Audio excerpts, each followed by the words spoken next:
Trade, ये रुपया का वैल्यू ट्रेड पे डिपेंड करता है, क्योंकि हम कितना एक्सपोर्ट कर रहे हैं, कितना इंपोर्ट कर रहे हैं। अगर एक्सपोर्ट का वैल्यू ज़्यादा होगा, इंपोर्ट का वैल्यू कम होगा, तब रुपया मजबूत होगा।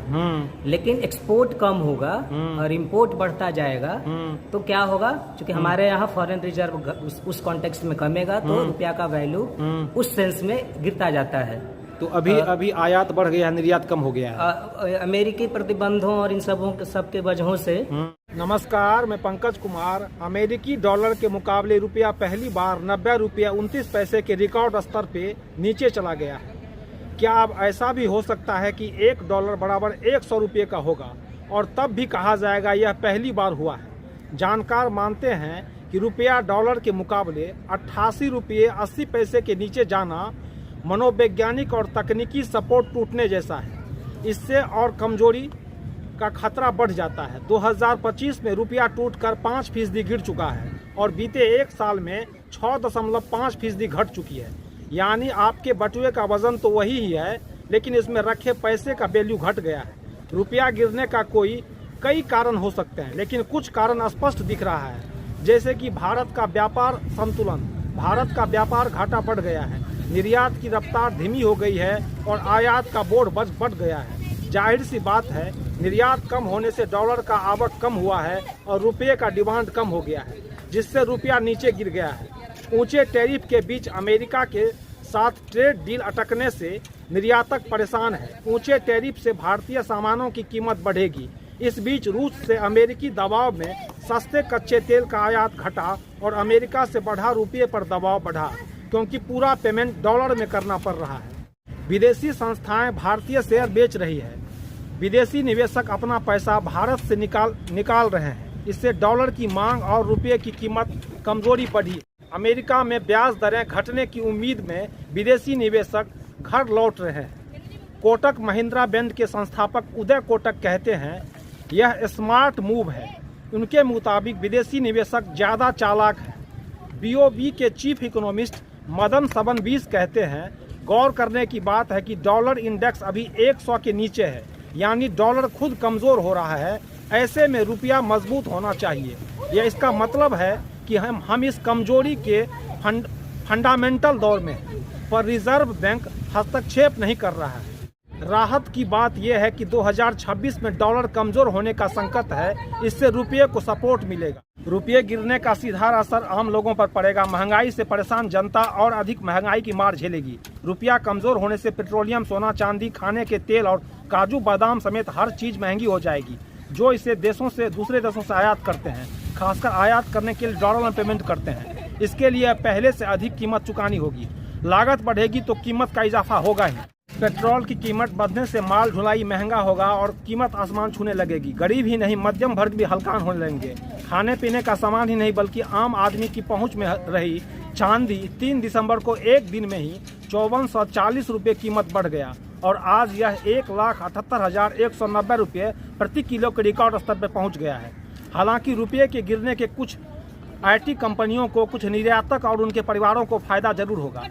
रुपये के डॉलर के मुकाबले में रिकॉर्ड गिरने को लेकर पटना यूनिवर्सिटी में अर्थशास्त्र के प्रोफेसर संजय कुमार कहते हैं, रुपया गिरने का जो पहले मैकेनिज्म हमको लगता है समझना चाहिए। असल में जब से मार्केट इकोनॉमी हुआ, मतलब कि अब फ्री फ्लो ऑफ मनी हुआ है, तब जो रुपया का वैल्यू है, रुपया गिरने का मतलब है रुपया का वैल्यू डॉलर के कॉन्टेक्स्ट में गिरना है। मतलब है कि $1 वो जितना परचेज कर सकता था इंडिया में, अब वो रुपया के सेंस में बाहर वो जाके उसका वैल्यू घट जाएगा। लेकिन डॉलर लेके कोई आएगा तो उसको ज़्यादा इंडियन रुपये में उसका वैल्यू ज़्यादा बढ़ गया है। इसकी वजह ये है क्योंकि हमारा जो ट्रेड है, इंटरनेशनल ट्रेड, ये रुपया का वैल्यू ट्रेड पे डिपेंड करता है, क्योंकि हम कितना एक्सपोर्ट कर रहे हैं, कितना इंपोर्ट कर रहे हैं। अगर एक्सपोर्ट का वैल्यू ज़्यादा होगा, इंपोर्ट का वैल्यू कम होगा, तब रुपया मजबूत होगा। लेकिन एक्सपोर्ट कम होगा और इंपोर्ट बढ़ता जाएगा तो क्या होगा, क्योंकि हमारे यहाँ फॉरेन रिजर्व उस कॉन्टेक्स्ट में कमेगा तो रुपया का वैल्यू उस सेंस में गिरता जाता है। तो अभी आयात बढ़ गया, निर्यात कम हो गया है। अमेरिकी प्रतिबंधों और इन सबके वजहों से एक्सपोर्ट प्रभावित जरूर हुआ है और उसकी वजह से रुपया गिरता है। और चूंकि आपको तेल और पेट्रोलियम ये सब इंपोर्ट करना ही करना है तो आप इंपोर्ट को वो रिस्ट्रिक्ट नहीं कर सकते हैं। चूँकि शायद आपको मालूम भी हो कि 90s का जो मार्केट इकॉनमी जब ओपन इकॉनमी हुआ वो हुआ इसलिए था कि हमारे पास फॉरेन एक्सचेंज बहुत घट गया था, जिसको बैलेंस ऑफ पेमेंट क्राइसिस कहा जाता रहा है। तो पेट्रोलियम इंपोर्ट करने के लिए जो फॉरेन एक्सचेंज चाहिए था वो बहुत कम हो गया था। तो रुपया के गिरने की वजह यही है कि एक्सपोर्ट प्रभावित हुआ है और इंपोर्ट को प्रभावित करना, चूँकि इंपोर्ट अधिकतर हम चीज़ों का इंपोर्ट ही करते हैं, हम अपने यहाँ बहुत कम चीज़ें प्रोड्यूस करते हैं। तो इंपोर्ट को रिस्ट्रिक्ट करना बहुत आसान काम नहीं है। तो इसलिए उस कॉन्टेक्स्ट में चूँकि इंपोर्ट घटा है, एक्सपोर्ट घटा है, इंपोर्ट बढ़ा है, तो वो जाहिर तौर पे रुपया का वैल्यू गिरेगा। और दो चीज़ कहा जा रहा है सर कि ट्रंप का टैरिफ नीति और जो विदेशी निवेशक है वो पैसा बाहर से खींच रहे हैं। तो वो जब ऐसी स्थिति होती है तो वो होता है। असल में अमेरिका में फेडरल रिजर्व जो इंटरेस्ट रेट जो डिसाइड करती है उसका ग्लोबल इकोनॉमी पे इम्पैक्ट पड़ता है। जैसे फेडरल रिजर्व जैसे ही इंटरेस्ट रेट घटाती है तो वहाँ लोग सस्ता उधार लेते हैं और वो दुनिया के अलग अलग इकोनॉमी में यहाँ इन्वेस्ट करते हैं। जैसे मनमोहन सिंह के भी पीरियड में जो एक बहुत उछाल हुआ था उसकी एक बड़ी वजह ये थी कि फेडरल रिजर्व ने इंटरेस्ट रेट एकदम लोवेस्ट पॉइंट पे कर दिया था। तो वहाँ से जो लोन लिया गया वो अलग अलग इकोनॉमी में इंडिया में इन्वेस्ट हुआ। तो फॉरेन रिजर्व इसलिए चूंकि फॉरेन करेंसी आई, फेडरल रिजर्व से जो लोन लिया गया वो इन्वेस्ट हुआ यहाँ के मार्केट में, तो वो उस समय इकोनॉमिक एक्टिविटीज बढ़ी। तो फेडरल रिजर्व के पॉलिसीज से भी ये डिसाइड होता है कि फेडरल की वो इन्वेस्ट कहाँ होगा। तो जैसे ही किसी भी इकोनॉमी में अगर उनका कॉन्फिडेंस लो होगा तो वो कॉन्फिडेंस लो होने के बाद लोग यहाँ इन्वेस्ट करना कम करेंगे, चाहे वो फाइनेंशियल मार्केट हो या फिर वो तो अब ये FDI के फॉर्म में हो। और अभी ही जैसे आप देखेंगे कि IMF ने यहाँ ग्रुप C यहाँ के फाइनेंशियल स्टेटस को कर दिया है, जिसका मतलब होता है कि जो सबसे नीचे का स्टेटस है उससे बस एक स्टेज ऊपर है। तो इन सब वजहों से भी कि लोग फॉरेन इन्वेस्टर्स का कॉन्फिडेंस घटता है। और ये कहा जा रहा है कि अमेरिका जो टैरिफ लगाया है, जो ट्रेड डील है वो नहीं हो पा रहा है, इससे भी निवेशक तो जाहिर तौर पे जब टैरिफ लगाया तो यहाँ से जो एक्सपोर्ट होगा वो महंगा हो जाएगा अमेरिका में, तो वो एक्सपोर्ट प्रभावित होगा। एक्सपोर्ट प्रभावित होगा तो मैंने पहले ही बताया कि एक्सपोर्ट प्रभावित होने की वजह से डॉलर के कॉन्टेक्स्ट में तभी बढ़ता है जब एक्सपोर्ट और इंपोर्ट का बैलेंस बहुत बिगड़ जाता है। तो एक्सपोर्ट प्रभावित हुआ है तो जाहिर तौर में रुपया का वैल्यू डिप्रिसिएट करेगा। अच्छा सर, दो बात है, जो रुपया गिरा है इसके लिए कुछ विदेशी कारण जिम्मेदार है, कुछ घरेलू कारण है। तो आपको कितना लगता है कि फेडरल रिजर्व है और कितना भारत की फॉरेन पॉलिसी जिम्मेदार है? फॉरेन पॉलिसी के फॉर्म में केवल देखना मुझे लगता है कि ठीक नहीं होगा। एक देखना होगा कि जो हमारे इकोनॉमी के फंडामेंटल्स हैं वो कितने मजबूत हैं। अच्छा। और दूसरा देखना होगा कि फॉरेन जो पॉलिसीज है, जैसे चाइना हमारे सामने है, क्योंकि चाइना पर तो उन पॉलिसीज का इम्पैक्ट नहीं बहुत पड़ रहा है, तो इसलिए कि वो इतना एफिशिएंटली प्रोड्यूस कर रहा है कि कोई टैरिफ लगा के भी उस पर उसके एक्सपोर्ट को प्रभावित नहीं कर पा रहा है। दिक्कत यह है कि हमारे पास एक्सपोर्ट करने के लिए बहुत कुछ चीज़ें हैं नहीं, और जो चीज़ें हैं वो थोड़े, जैसे हम अपने यहाँ खुद का स्टील बेचने की हालत में नहीं है। चाइनीज स्टील भरा हुआ है और हमारे यहाँ के प्रोड्यूसर्स मांग करते हैं कि उस पर आप टैरिफ लगाइए। तो हम उस हालत में नहीं है कितना इफिशिएंटली प्रोड्यूस कर पाए कि वो फॉरेन मार्केट में ज़्यादा पैमाने पर एक्सपोर्ट हो सके। तो वो दोनों चीज़ें जिम्मेदार हैं, क्योंकि फॉरेन पॉलिसी और फॉरेन टैरिफ एक पहलू है।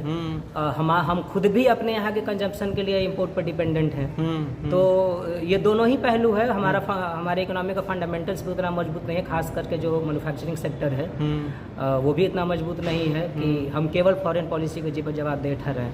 मतलब अपना अंदरूनी कारण है, अंदरूनी कारण भी है क्योंकि, और बाहरी कारण भी। जैसे हम इसीलिए मैं उदाहरण दे रहा हूँ कि चाइना की इकोनॉमी तो उस तरीके से प्रभावित नहीं हो रही है, क्योंकि चाइना को पता है कि लोग मजबूरी में चाइना ही गुड्स खरीदेंगे, कितना भी टैरिफ लगाए तो उसका मैन्युफैक्चरिंग मजबूत है। जाहिर तौर पर हम जो फोन कंज्यूम कर रहे हैं, हम इसलिए नहीं कंज्यूम कर रहे हैं कि हम चाइना के पक्ष में हैं, हम इसलिए कंज्यूम कर रहे हैं कि उससे सस्ता कोई हमको बना के नहीं दे रहा है। अच्छा। हम सबसे सस्ता सामान चाइना से इसलिए खरीद रहे हैं क्योंकि वो सस्ता है। हम इसलिए नहीं खरीद रहे हैं कि चाइना के साथ हमारा क्या संबंध है और क्या उससे रिलेशन है। तो इकोनॉमिक्स में सब कुछ ये कॉस्ट ऑफ प्रोडक्शन पे डिपेंड करता है। अच्छा। तो चाइना में ने वो टेक्निक और ह्यूमन स्किल्स के जरिए वो इफेक्टिव कॉस्ट ऑफ प्रोडक्शन को हासिल कर लिया है। अच्छा। हम उस हालत में नहीं हैं। तो एक तरफ मैन्युफैक्चरिंग कमज़ोर हो रहा है, लघु कुटीर उद्योग मतलब रिकॉर्ड स्तर पे बंद हुआ है हाल के वर्षों में, पिछले उद्योग बंद हो रहा है, लेकिन इस पे फोकस के बजाय जो है वो और बात ढूंढा जा रहा है। जी जी, ये होना लाजमी भी है। जैसे सिंपल उदाहरण हम दे रहे हैं आपको। आप इस पटना शहर में 20 साल पहले कितने टेलरिंग के दुकान थे? वो सब कहाँ वैनिश हो गए, कहाँ चले गए? तो कारण ये है कि एक टेलर जो कपड़ा सिलता है उसको जो कॉस्ट आता है, और अब जब हम एक तिरुपुर और इन सब जगहों में जहाँ हेवी लार्ज स्केल पे जब प्रोड्यूस हो रहा है तब जो कॉस्ट हो रहा है, दोनों में बहुत फर्क है। तो अब चूंकि वहाँ एक बड़े स्केल पे प्रोडक्शन में वो कॉस्ट इफेक्टिव होता है, छोटे स्तर पे प्रोडक्शन में कॉस्ट इफेक्टिव कम होता है। तो अब लगभग पूरा का पूरा हम रेडीमेड गारमेंट्स पे डिपेंडेंट हो गए, टेलरिंग का काम लगभग खत्म हो गया। तो और गाँव में फ्लिपकार्ट, अमेजन अब जा रही हैं, सामान डिलीवर कर रही हैं। तो ऐसी स्थिति में एक जो लोकल प्रोड्यूसर जो प्रोड्यूस करेगा और एक लार्ज स्केल पे जहाँ प्रोडक्शन हो रहा है, दोनों का कॉस्ट सेम नहीं होगा। तो जो लार्ज स्केल पे प्रोड्यूस कर रहा है उसका कॉस्ट बहुत कम होगा, वो बहुत सस्ते में आके गांव में बेच सकता है, जबकि गांव में वही चीज़ प्रोड्यूस करने वाला उसे उस कॉस्ट पे प्रोड्यूस नहीं कर पाएगा। अच्छा। तो वो जाहिर तौर पे वो फिर धीरे धीरे बंद होगा जो छोटा स्केल पे प्रोडक्शन है। तो अभी क्या लगता है आपको, जब रुपया लगातार रिकॉर्ड स्तर पे गिरा है, 90 रुपये से ज़्यादा का हो गया है, तो तुरंत इसका क्या प्रभाव पड़ेगा आम जनता पे? इसका दो प्रभाव हो सकता है। एक तो जो हमारा इंपोर्ट है वो और महंगा हो जाएगा, क्योंकि हम जो बाहर से चीज़ें मंगाते हैं वो हमारे लिए और महंगा हो जाएगा, और महंगा होगा तो फिर बैलेंस ऑफ पेमेंट जिसको हम भुगतान संतुलन कहते हैं एक्सपोर्ट इम्पोर्ट के कॉन्टेक्स्ट में, वो बिगड़ेगा। अच्छा। तो फॉरेन चूंकि रुपया गिरेगा तो तेल का इंपोर्ट भी महंगा हो जाएगा। अच्छा। तो फिर तेल महंगा होगा तो आपको उसके अब तेल ही पे सारा चीज़ डिपेंडेंट है ट्रांसपोर्ट पे, तो उसका महंगाई पे तो इम्पैक्ट पड़ेगा। अच्छा। क्योंकि जाहिर तौर में रुपया गिरने का मतलब वही है कि हम तेल बाहर से तो महंगा खरीदेंगे, तो कंपनियां अब हर एक 15 दिन पे वैल्यू रिवाइज करती हैं। अच्छा। तो 15 दिन पे फिर वो कॉस्ट बढ़ाएंगे कि हम इतना महंगा हुआ है तो हम इस हिसाब से तेल महंगा कर रहे हैं। अच्छा। तो उसका रियल इकोनॉमी पे यही इम्पैक्ट पड़ेगा, महंगाई पे थोड़ा प्रभाव जरूर पड़ेगा। अच्छा, ये 2014 में प्रधानमंत्री नरेंद्र मोदी कहे थे कि रुपये का गिरना, जब $1 66 रुपये के बराबर था, तो वो कहे थे कि ये राष्ट्र के स्वाभिमान कमज़ोर होने का मतलब है, नेतृत्व की विफलता का संकेत है।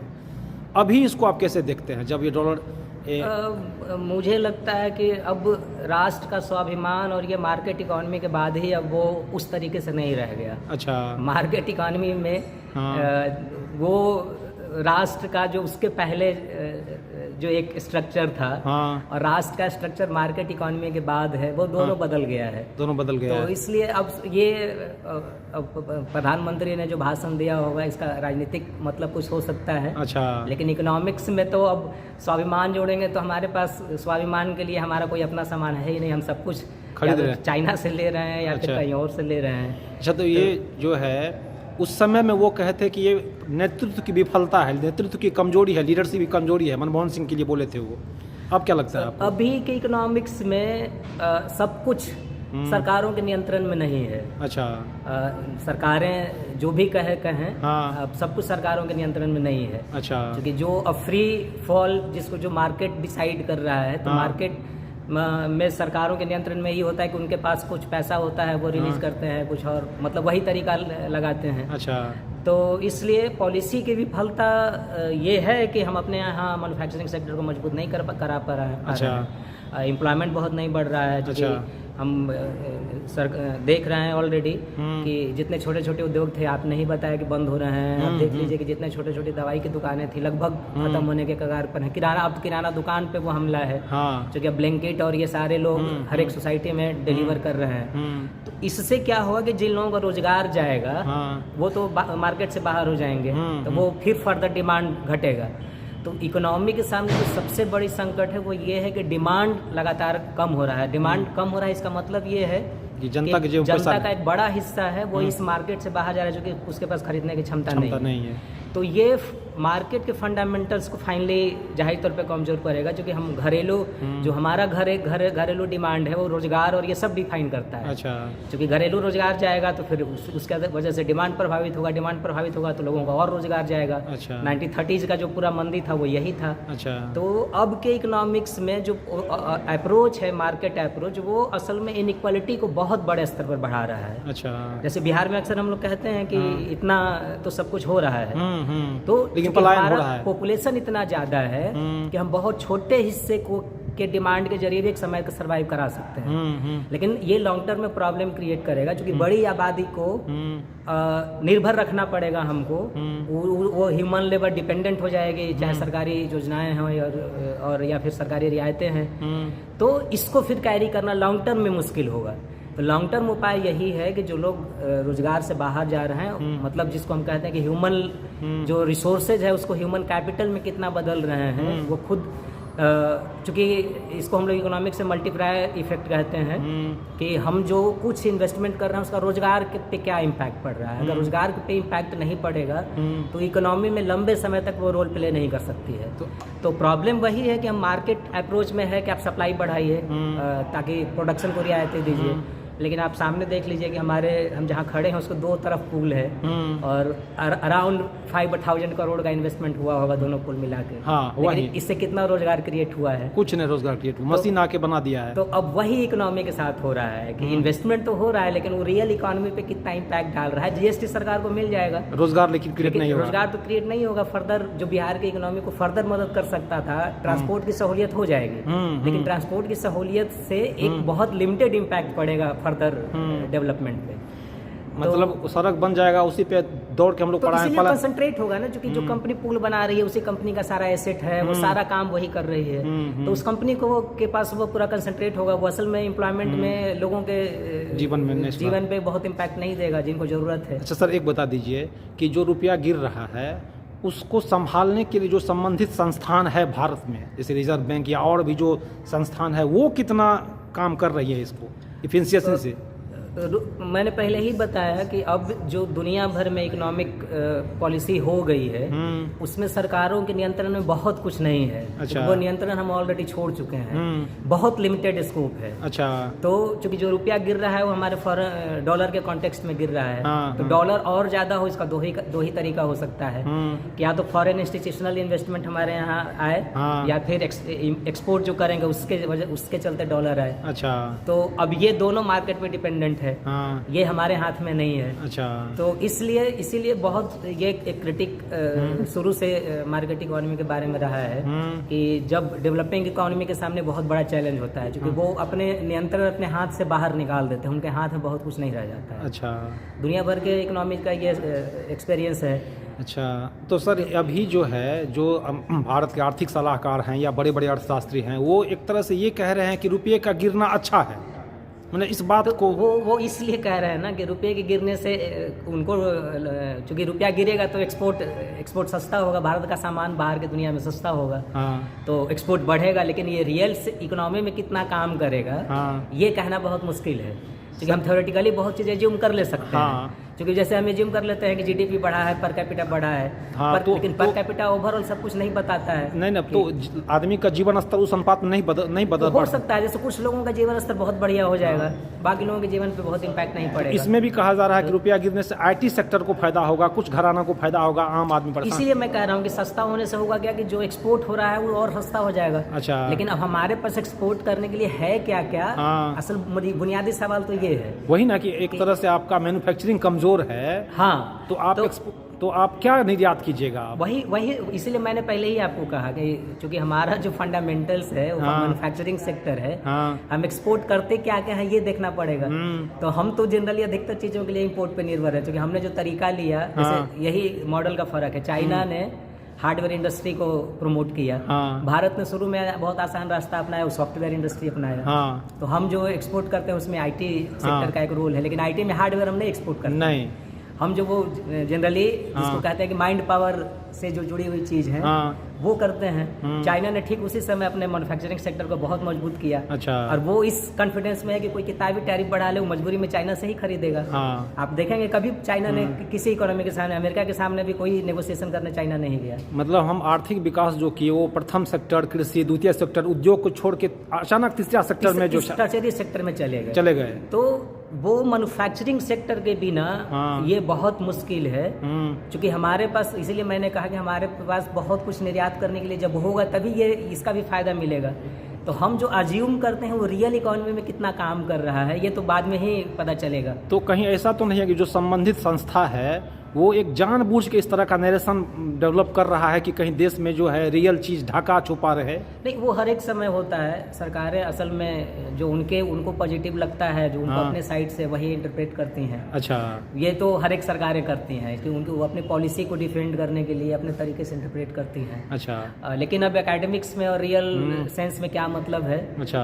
ये हर समय कुछ डिफरेंट हो सकता है। अच्छा। तो ये कहना, चूंकि ये तो सरकारें सब जगह, चूंकि अब पीआर डिपार्टमेंट गवर्नमेंट का है वो, तो इसीलिए कि सरकार की पॉलिसी को ही ले जाना है। तो सरकारें जो पॉलिसी लेती हैं उनकी पॉलिसी से ही बाकी चीजें जुड़ी होती हैं। अच्छा। तो इसलिए अब मेरे लिए ये कहना बहुत मुश्किल काम है, क्योंकि सरकारों का रुख और एकेडमिक्स में आप एक सोशल साइंटिस्ट के बतौर बात करना, दोनों दो चीजें हैं। तो सरकारें तो अपनी बातें कहेंगी, जो पॉलिसी उन्होंने ली है उसके डिफेंड करने के लिए अपने आर्गूमेंट्स प्रोड्यूस करेंगे। तो अंतिम में निष्कर्ष रूप में आप ये कह दीजिए कि रुपया जो गिरा है ऐतिहासिक रूप से 90 रुपया से ज़्यादा हो गया, इसको आम जनता किस तरह देखे? घबराए या क्या मतलब संदेश है ये अंतिम? आम जनता के लिए जो, चूँकि रुपया गिरने का जो आम जनता के लिए मतलब होगा जो अभी की तारीख में, चूँकि ज़्यादातर जो इम्पोर्टेड गुड्स, चूँकि मैंने पहले ही बताया कि इम्पोर्टेड गुड्स महंगा होगा, तो जो इमीडिएट इफेक्ट पड़ेगा वो तेल महंगा होगा। तो तेल महंगा होने से महंगाई बढ़ेगी, तो ये महंगाई थोड़ी बढ़ सकती है, आम जनता के लिए ही इम्पैक्ट हो सकता है। अच्छा। बाकी तो हमारा जो अपने यहाँ का प्रोड्यूस है वो तो वैसे ही रहेगा। चूँकि रुपया का डॉलर से तो बहुत लेना देना नहीं है। अच्छा। वो जनरली एक इंपोर्ट और एक्सपोर्ट के वैल्यू पे वो उसका इम्पैक्ट पड़ता है। तो अंतिम में यही है कि मेरे हाथ में है कि मैन्युफैक्चरिंग डेवलप करें अधिक से अधिक। यहाँ के लोगों के लिए जीवन, जैसे चूँकि आप सीधे आप सब लोग, जैसे सरकार ने भी जीएसटी घटाई और लगातार पिछले साल भर का रिकॉर्ड देखेंगे कि जितने एफएमसीजी गुड्स कंपनियां हैं वो लगातार कह रहे हैं कि उनका रेवेन्यू घट रहा है। तो अगर एफएमसीजी गुड्स वाली कंपनियों का रेवेन्यू घट रहा है, मतलब है कि लोग साबुन, शैम्पू जैसी चीजें कंज्यूम करना कम कर रहे हैं। तो ये कंज्यूम करना कौन कम करेगा? ये वही कम करेगा, क्योंकि इस खर्चे में कटौती जो सबसे नीचे के लोग हैं वही कम करेंगे। बाकी जिनके पास इनकम है वो तो मतलब एक मिनिमम इनकम भी है, वो भी कंज्यूम करना कम नहीं करेंगे। तो इसका मतलब ये है कि बड़ा सेक्शन है वो असल में डिमांड बास्केट से बाहर जा रहा है। अच्छा। तो उसको डिमांड बास्केट में जब हम नहीं रखेंगे तो ये जो समृद्धि की बात हम करते हैं वो लंबे समय तक नहीं टिक सकता है। अच्छा। वो आंकड़ों में रहेगा, लेकिन जमीन पे वो बहुत उसका दूसरा तरीका दिखेगा। अच्छा। क्योंकि आप भी खुद देख रहे हैं कि कैसे जो बिना अगर सरकारें अनाज नहीं दें तो सच में बहुत जगह भुखमरी की हालत होगी। क्योंकि रूरल इकोनॉमी लगभग बहुत बुरी हालत में है। रूरल इकोनॉमी में लोगों के पास काम नहीं है, खेती में काम लगभग खत्म हो गया है। तो ज़रूरत यही है कि हम उस सेक्टर पे फोकस करें जो असल में एम्प्लॉयमेंट पैदा करती है।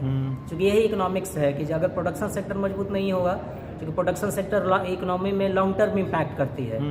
रोड पुल का एक लिमिटेड इम्पैक्ट है। गांव में एक रोड बन गया, उसका फायदा लोगों का यही हुआ, उनका ट्रांसपोर्टेशन सहूलियत हुआ। लेकिन ट्रांसपोर्टेशन क्या करे ये जरूरी है। मामला वही है कि लोगों के पास बेचने के लिए क्या है। क्योंकि अगर इकोनॉमिक्स का मतलब समझेंगे तो रोड का मतलब यह है इकोनॉमिक्स में कि लोगों को अपना सामान मार्केट ले जाना आसान होगा, लेकिन लोगों के पास है क्या जो मार्केट ले जाएगा। तो लोगों के पास जब तक ये कुछ मार्केट में ले जाने लायक नहीं होगा तब तक मार्केट के लिए लोगों का मतलब नहीं है। अच्छा। क्योंकि हम लोग इकोनॉमिक्स में यही बात करते हैं कि मार्केट में अगर आप खरीदने की हालत में है तभी मार्केट के लिए आप कोई आदमी है, नहीं तो आप अगर मॉल में जाके घूम के आ रहे हैं तो मॉल के लिए आप कुछ भी नहीं है। तो आप सिंपली देखिए पटना सिटी सेंटर में आप बाहर खड़े होइए, जितने लोग जाते हैं उसमें से 5% लोगों के हाथ में भी लौटते हुए थैला आपको नहीं रहता। मतलब केवल 5% लोग हैं जो सामान खरीदते हैं, बाकी 95% लोग हैं वो केवल घूम के आ रहे हैं। तो यही हालत है हमारी इकोनॉमी की।